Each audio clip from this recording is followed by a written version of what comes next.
आज के वीडियो में द्रव्यमान तथा भार अर्थात मास एंड वेट के अंतर्गत द्रव्यमान किसे कहते हैं, इसका मात्रक क्या होता है, और भार किसे कहते हैं, इसका मात्रक क्या होता है, द्रव्यमान और भार में क्या संबंध होता है, इसका सूत्र क्या होता है, और द्रव्यमान तथा भार में अंतर, इन सभी को चित्र और उदाहरण सहित आसान भाषा में समझाएंगे। तो चलिए शुरू करते हैं। सबसे पहले द्रव्यमान अथवा मास क्या होता है इसे समझा देते हैं।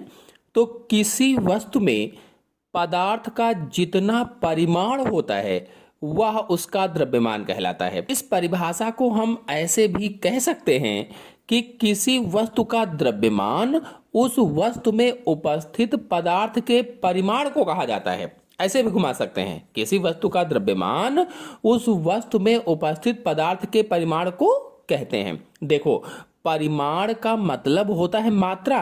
परिमाण कहो चाहे मात्रा कहो या क्वांटिटी कहो। तो इस परिभाषा को हम और सरल भाषा में कह सकते हैं कि किसी वस्तु में उपस्थित पदार्थ की मात्रा को द्रव्यमान कहा जाता है। इसका मान प्रत्येक स्थान पर समान होता है, चाहे वस्तु पृथ्वी पर हो, चाहे चंद्रमा पर हो या फिर अंतरिक्ष में हो, हर जगह समान होता है। द्रव्यमान एक अदिश राशि है। अदिश, आपको अगर ये नहीं पता है कि अदिश राशि क्या होती है, सदिश राशि क्या होती है, तो हमारे चैनल में वीडियो अपलोडेड है, दोनों में अंतर भी अपलोडेड है, आप लोग जाकर के देखिए, तुरंत समझ में आ जाएगा। बता दें कि SI पद्धति में द्रव्यमान का मात्रक किलोग्राम होता है। किलोग्राम। चलिए अब भार अथवा वेट को समझा देते हैं। जिस बल से पृथ्वी किसी वस्तु को अपने केंद्र की ओर आकर्षित करती है उसे उस वस्तु का भार कहा जाता है। जो पृथ्वी है जिस बल से किसी वस्तु को अपनी तरफ खींचती है उसे उस वस्तु का क्या कहते हैं, भार कहते हैं।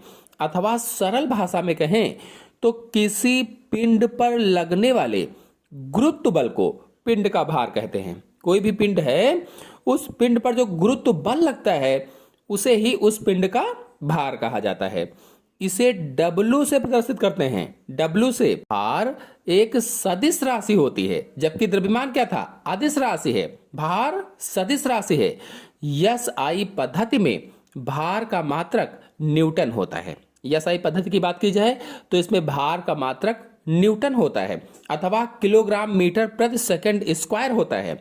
चलिए अब द्रव्यमान और भार में संबंध को बता देते हैं।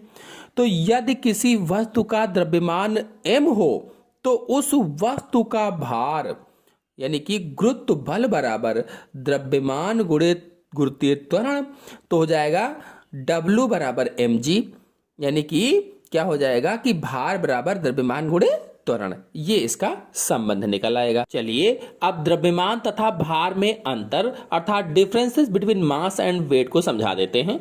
तो इधर लिखा है द्रव्यमान और इधर लिखा है भार या वेट।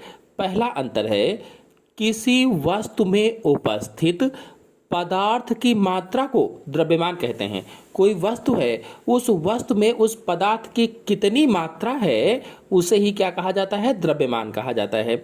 जबकि भार किसे कहते हैं, तो पृथ्वी जिस बल से किसी वस्तु को अपने गुरुत्व केंद्र की तरफ आकर्षित करती है उसे ही उस वस्तु का भार कहते हैं। जैसा कि मैंने बताया था कि किसी पिंड पर लगने वाले गुरुत्व बल को ही पिंड का भार कहा जाता है।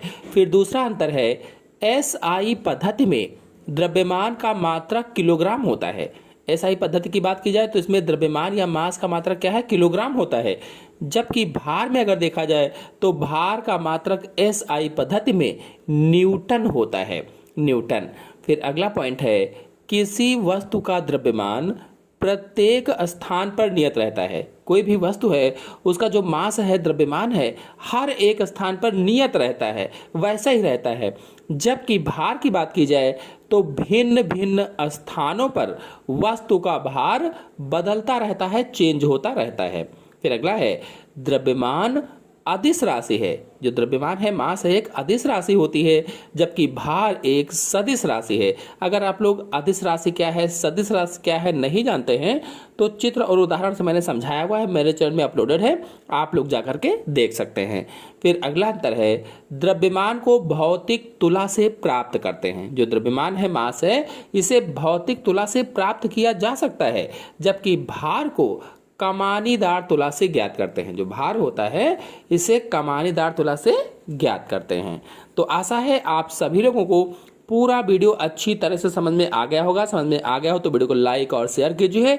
चैनल पहली बार आए हैं तो चैनल को सब्सक्राइब भी कर लीजिए। धन्यवाद।